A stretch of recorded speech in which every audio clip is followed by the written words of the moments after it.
Bonjour Benjamin. Bonjour. Vous êtes Benjamin. Benjamin Pelletan, donc je travaille pour NCA en tant que conseiller développement de projet et conformité. Vous êtes conseiller développement au NCA. Pour NCA, c'est Norwegian Church Aid. Norwegian Church Aid, exactement, membre de l'Acte Alliance. Grosse organisation humanitaire et développement qui travaille dans le monde entier. En particulier dans tout ce qui est l'eau, l'hygiène et l'assainissement et en particulier pour ce qui vous concerne particulièrement ici pour ce qui touche à la violence basée sur le genre et l'accompagnement, à la fois sur la prise en charge immédiate des victimes, mais aussi sur l'accompagnement sur des plus long termes et tout ce qui touche au changement des mentalités. Pratiquement, le changement de mentalité, c'est un objectif, c'est une priorité. C'est une priorité, c'est extrêmement difficile, mais ça fait partie de l'intérêt de ce travail. Et je pense qu'on en a eu des preuves récemment.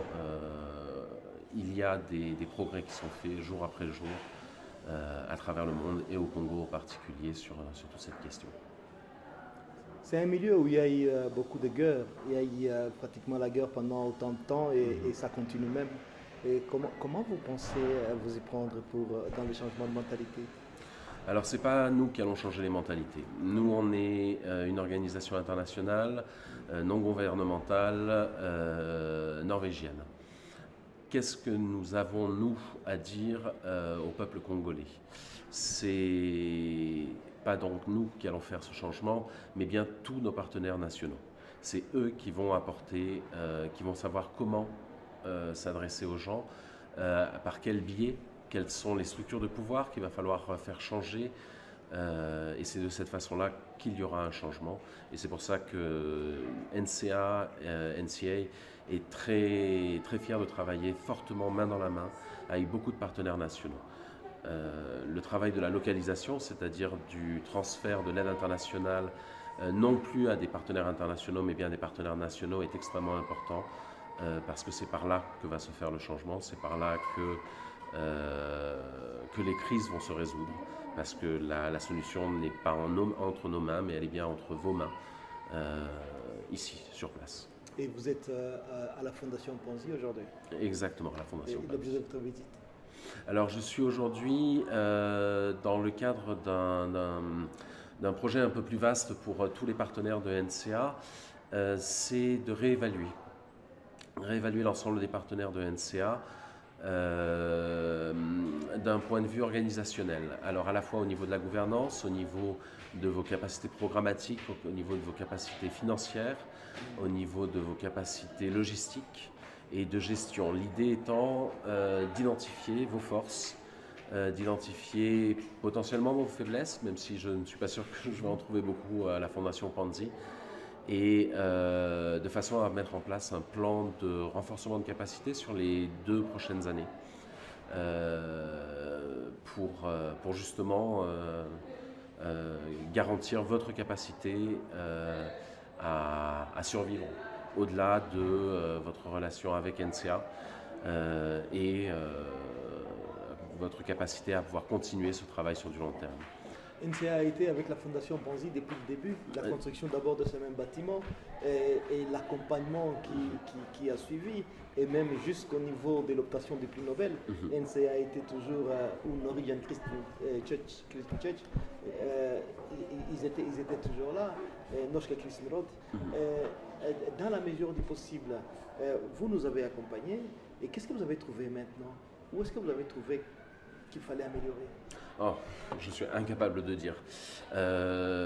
L'exercice qu'on vient de faire est un exercice long et fastidieux et c'est extrêmement difficile de tirer des conclusions. D'autant plus que, comme je vous le disais, je veux faire l'ensemble des partenaires, évaluer l'ensemble des partenaires de NCA avant d'émettre des recommandations, tout simplement parce que je dois pouvoir vous juger, vous, de la même façon que je vais juger l'ensemble des autres partenaires, exactement.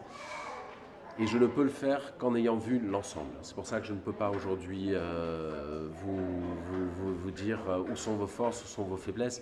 En toute honnêteté, je pense que Panzi, de par sa notoriété et de par sa longévité, est une organisation qui aura beaucoup moins de besoin de ce renforcement de capacité que pourront l'avoir d'autres partenaires peut-être un peu plus faibles, un peu moins connus de NCA. Mais bon, je pense qu'on est de toute façon dans une situation où vous allez me servir un petit peu de baseline pour savoir quel va être le besoin, le niveau que nos autres partenaires vont devoir atteindre pour pouvoir maintenir. Dans le jargon habituel, on appelle ça humilité. Vous venez en humilité, mais nous savons que vous avez beaucoup d'expérience et vous êtes partout dans le monde et c'est une expérience de longue durée. Mais dans le cadre réel, vous travaillez avec le projet Badilika, la Fondation Panzi, et presque vraiment un peu serré, collé dans cette matière-là, pour essayer de faire monter cette façon d'échanger, parce que Badilika veut dire changer, cette façon de changer la mentalité. Mais sur le plan réel, je rentre encore sur la première question, par rapport à la région, qui est une région problématique, où il y a eu beaucoup de guerres et où la population est frustrée et avec des conditions psychologiques difficiles, comment vous sentez vraiment faire ce travail dans la région? Je ne vais pas pouvoir varier beaucoup plus, je suis désolé de la première réponse que j'ai donnée. D'une part parce que ce n'est pas mon domaine d'expérience et que je laisse donc aux experts le soin de s'exprimer. Et par contre, je vais insister sur le fait que je pense que les solutions se trouveront au niveau local. Le soutien international est important pour justement garantir l'accès à la paix, justement. Mais la solution ne se trouvera que localement. C'est ma conviction, tout simplement parce que l'on travaille dans l'humanitaire ou qu'on travaille dans le développement. On travaille dans l'humanitaire, on va venir 1 an, on va venir 2 ans. On travaille dans le développement, on va venir 5 ans, on va venir 10 ans. Mais c'est un problème qui date maintenant de près de 30 ans. Oui. Et ce n'est pas en 1 ou 2 ans, ni en 5 ou 10 ans que ce problème pourra être résolu. Donc, c'est des acteurs qui travaillent sur le long terme, comme vous pouvez le faire, qui vont véritablement avoir cette capacité de changement sur des périodes qui potentiellement vont s'étaler sur des décennies. C'est ce que je vois sur certains de nos partenaires qui ont commencé à travailler en 2003 un peu comme vous sur la thématique et qui aujourd'hui commencent à voir des évolutions sur les carrés miniers, sur la prise de responsabilité des femmes dans certaines assemblées où elles n'avaient pas leur place. C'est un travail qui a pris 15 ans, mais aujourd'hui on commence à en voir les fruits. Et c'est pour ça que je pense sincèrement que c'est par la localisation et par les organisations qui ont une assise locale, qui ont une assise nationale, que le changement va se faire. Je ne manquerai pas de terminer la question sans poser sur le contact personnel du docteur Mukwege avec l'NCA prix Nobel. Et vous-même, vous l'avez rencontré? Alors moi, personnellement, je ne l'ai pas encore rencontré, mais je sais, enfin c'est un honneur.